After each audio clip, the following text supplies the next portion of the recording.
Olá, meus amigos. Estou novamente aqui com vocês para mais uma vez falarmos um pouco da Palavra de Deus. E o assunto que nos traz nesse momento é um assunto bastante interessante, que é as 12 portas de Jerusalém. Eu me chamo Silvio Valente e tenho o maior prazer em estar com você nesse momento para nós falarmos um pouco da Palavra de Deus. Todos nós sabemos que aquele grande reino de Salomão, aquela cidade maravilhosa, um dia ela foi destruída, o povo foi cativo, escravo para outras nações, levado cativo. E Neemias, certa vez, ele conversando, sendo copeiro do rei, ele sentiu que deveria fazer alguma coisa para a nação de Israel, para a cidade de Jerusalém. E ali ele foi para Jerusalém e começou a restaurar a cidade de Jerusalém, os muros e também as portas. E nós encontramos aqui 12 portas na cidade de Jerusalém. E cada porta ela tinha um simbolismo. E nós devemos associar as 12 portas de Jerusalém com o cristão. Então, é o assunto que nós vamos ver com vocês nesse momento. A primeira porta que nós encontramos aqui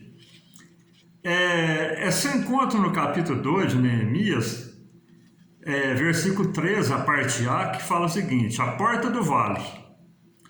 Porta do vale é por onde passava o esgoto da cidade e se projetava para o vale do Cedron. Como a cidade devia estar limpa, também o nosso coração. Então, assim como a cidade de Jerusalém tinha a porta do vale, que é por onde passava todo o esgoto da cidade, toda a sujeira, assim também o coração do cristão deve estar limpo, né? Então, nós olhando aqui para Ezequiel capítulo 26, capítulo 36, versículo 26, nos diz o seguinte: e vos darei um coração novo, e porém dentro de vós um espírito novo. Então, esse é o desejo de Deus, que o cristão ele tenha um coração limpo. E ele é renovado quando? Quando nós entregamos a nossa vida a Cristo, e ali Deus dá um coração novo e um espírito novo. Graças a Deus por isso. A segunda porta de Jerusalém, que Neemias restaurou, é a porta do monturo. A porta do monturo é por onde era tirado todo o entulho da cidade. É a porta dos fundos, dos muros. Como a cidade deveria estar limpa, do mesmo modo Deus faz a obra em nós. Então, meus amados, realmente quando nós chegamos para Cristo, temos uma vida toda desajeitada e Deus ele vai fazendo uma mudança na nossa vida. Assim como tinha a porta do monturo, por onde passava todos os materiais descartados da cidade, assim também Deus faz uma mudança e limpa a vida do cristão também. O Salmo 40, versículo 2, bastante conhecido, nos diz o seguinte: o Senhor nos tirou de um lago horrível, de um charco de lodo, colocou nossos pés sobre uma rocha e firmou nossos passos. Graças a Deus por isso, né? Glórias a Deus. E a outra porta que nós vemos aqui está no capítulo 3, versículo 1 de Neemias, que fala o seguinte, sobre a porta do gado. A porta do gado, ela significa a consagração. Era onde ficavam os animais que iriam ser oferecidos em sacrifício e oferta. nós devemos fazer parte, a oferta deve fazer parte da vida do cristão também, né? Nós ofertarmos, nós contribuirmos na casa de Deus, para que a obra de Deus cresça, para que a obra de Deus vá avante. E nós temos toda a certeza que Deus se agrada tanto quando nós agimos dessa maneira, porque Ele tem nos dado tanto, tem nos feito tanto, e realmente o pouco que nós fazemos na obra de Deus é aquilo que o Senhor nos concede, né? O nosso trabalho, o fruto do nosso trabalho, vamos dizer, todo o nosso esforço, as portas que Deus abre e nós esforçamos, trabalhamos e Deus abençoa, e ali nós abençoamos também o que? A obra de Deus. Aleluia por isso. Glórias a Deus. E nós podemos ver um versículo aqui para vocês terem ideia, Hebreus capítulo 11, versículo 4, que diz o seguinte: pela fé, Abel ofereceu a Deus maior sacrifício do que Caim, pelo qual alcançou o testemunho de que era justo, dando Deus testemunho dos seus dons, e por ela, depois de morto, ainda fala. Então, Caim, ele fez a sua oferta a Deus, mas Abel, ele fez uma oferta mais sincera. Então, a porta do gado, ela significa a consagração, onde ficavam os animais que iam ser consagrados. Então, a oferta, ela faz parte da vida do cristão também. A outra porta que Neemias encontrou está no capítulo 3 de Neemias, versículo de número 3. Ela fala da porta do peixe. A porta do peixe, ou a porta dos pescadores, simboliza a dedicação profética. Simboliza também a dedicação dos pescadores no trabalho da proclamação do Evangelho, levando que as boas novas do Evangelho para que haja conversão de almas. Então, a porta do peixe é onde os pescadores se reuniam para trazer o alimento, trazer os peixes para alimentar a sua família. E ela simbolizava na vida do cristão o quê? Simbolizava o nosso trabalho na obra do Senhor, em proclamar o Evangelho. 1 Coríntios, capítulo 15, versículo 38, nos fala o seguinte: portanto, meus amados irmãos, sede firmes e constantes, sempre abundantes na obra do Senhor, sabendo que o vosso trabalho não é vão no Senhor. Então, tudo que nós fazemos na obra de Deus não é vão. O Senhor, ele tem uma recompensa para cada um que trabalha na sua obra. Graças a Deus por isso. Todos nós temos certeza disso e temos a convicção que Deus vê tudo aquilo que fazemos. Capítulo 3 de Neemias, versículo 6, nos fala da porta velha. A porta velha simbolizava a tradição histórica dos hebreus. O passado é um alicerce sólido à igreja atual. Então, se existe a igreja que prega o Evangelho hoje, é porque muitos perderam a sua vida, muitos foram crucificados, esfolados, perseguidos, maltratados, injuriados. Então, o Evangelho hoje, ele é alicerçado, ele está consistente. Por quê? Porque teve uma base sólida. Outros fizeram no passado. E hoje nós temos o quê? Pelo menos no nosso país, uma liberdade de pregar o Evangelho, de falar que Jesus é bom, né? Então, a porta velha, ela simboliza o quê? Simboliza a tradição histórica. No Evangelho de São Mateus, capítulo 13, versículo 52, nos fala o seguinte: por isso, todo escriba instruído acerca do reino de Deus é semelhante ao pai de família que tira do seu tesouro coisas novas e velhas. Então, quando o homem ele casa, constitui uma família e ele vira um ancião já de muitos e muitos anos. Eles têm história passada, história presente e almeja algo no futuro também. Então, simboliza o quê? A porta velha. O passado nosso serve de alicerce para hoje, para nos sustentar no amanhã. Graças a Deus por isso. No capítulo 3 de Neemias, versículo 15, nos fala da porta da fonte. Porta da fonte, ela simboliza as bênçãos divinas que brota constantemente da nascente. Graças a Deus por isso.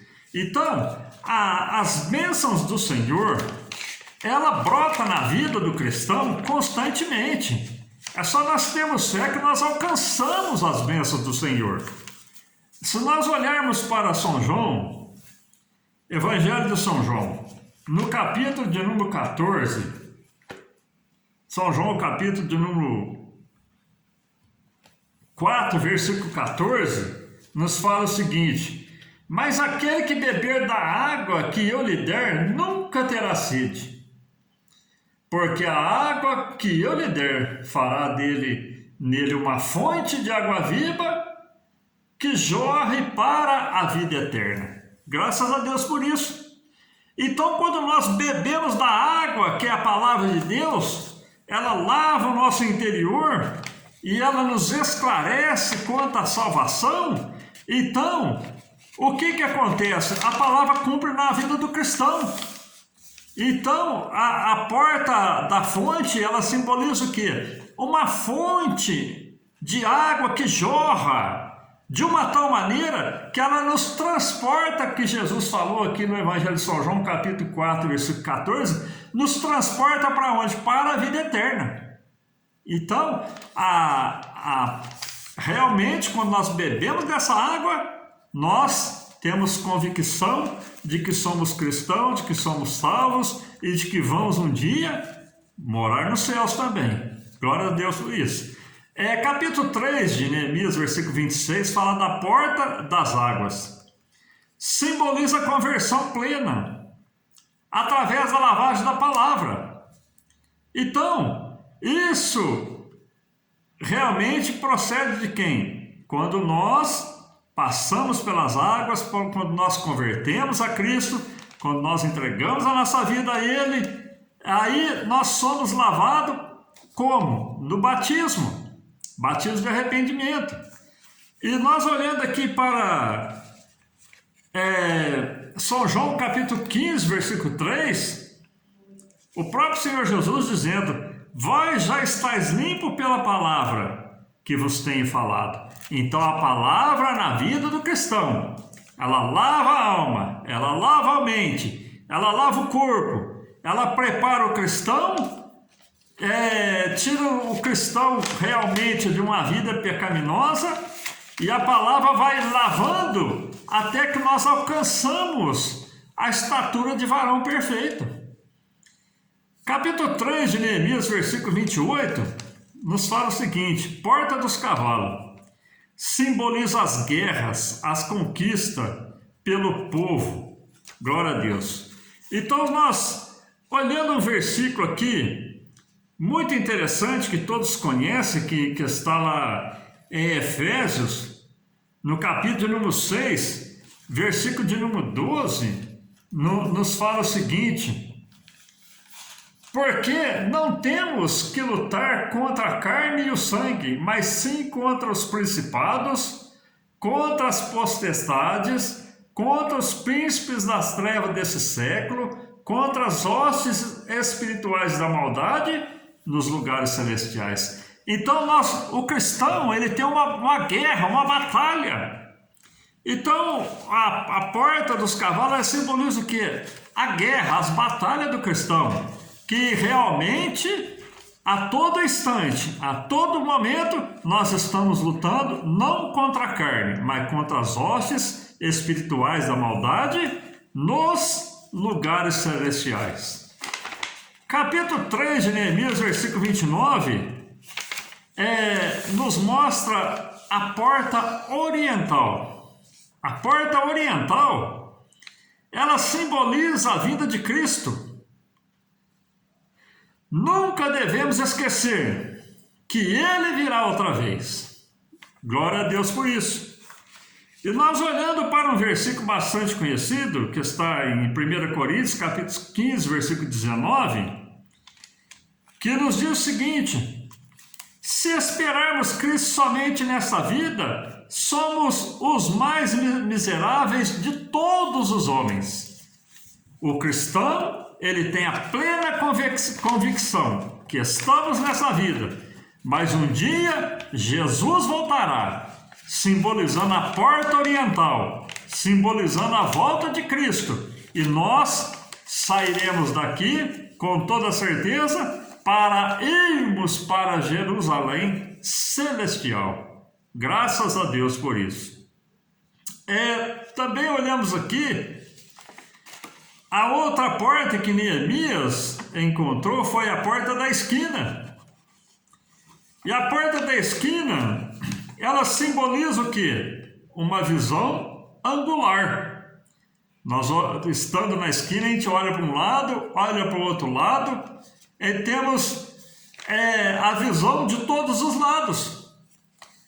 E nós olhando aqui para a palavra de Deus, em Mateus capítulo 10, versículo 16, nos fala: eis que vos envio como ovelhas no meio de lobos, portanto sede prudente como as serpentes e simples como as pombas. Nós estamos no meio de lobos, ovelha no meio de lobos, então nós temos que ter a prudência. A porta da esquina, ela simboliza o que? Prudência. Nós temos a visão de que estamos no mundo, estamos rodeados de todos os males, de todas as tentações, somos provados a todo instante, mas nós estamos como a esse versículo aqui de São Mateus, nós estamos atentos como a serpente, prudentes como as serpentes e simples como as pombas, né? A porta da esquina, ela simboliza visão angular. O crente, ele tem que ter visão no mundo para livrar do erro do pecado. Outra porta que foi encontrada, que Neemias encontrou, está lá em Jeremias capítulo 17, versículo 19, que fala o seguinte: a porta dos filhos dos povos simboliza os nossos descendentes, prosperidade na família. Então, realmente, o cristão, quando ele tem o seu enlace matrimonial, logo vem o quê? Os filhos. Isso é bênção de Deus. Lá em Salmo 128, bastante conhecido, nos fala o seguinte: a tua mulher será como a videira frutífera aos lados da tua casa, e os teus filhos como plantas de oliveira à roda da tua mesa. Então, os filhos são bênção de Deus, não é verdade? Então, nós temos aqui a porta dos filhos dos povos, simbolizando a prosperidade na família. Outra porta também que Neemias encontrou, está no capítulo 12, versículo 39, que é a porta da prisão. Ela simboliza o quê? A correção.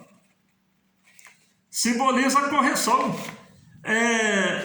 Se nós olharmos aqui para Provérbios, no capítulo de número 26, versículo de 1 ao versículo de número 3, eu quero ler para vocês, que diz o seguinte: como a neve no verão e como a chuva na cega, assim não é conveniente ao louco a honra. Como o pássaro no seu vaguear e como a andorinha no seu voo, assim a maldição sem causa não virá. O açoite é para o cavalo, o freio para o jumento e a vara para as costas do tolo. Então, a correção realmente é para aquele que merece, mas para aquele que anda na verdade, que anda na palavra, que anda com sinceridade, aí ele, além de não ser corrigido, ele ainda serve como instrutor, né? Então a porta da prisão simboliza correção. E eu digo para vocês, assim como as portas de Jerusalém, elas foram reparadas, nós, quando entrarmos na Jerusalém Celeste, as portas de Jerusalém terrestre, elas ficavam fechadas para proteger o povo.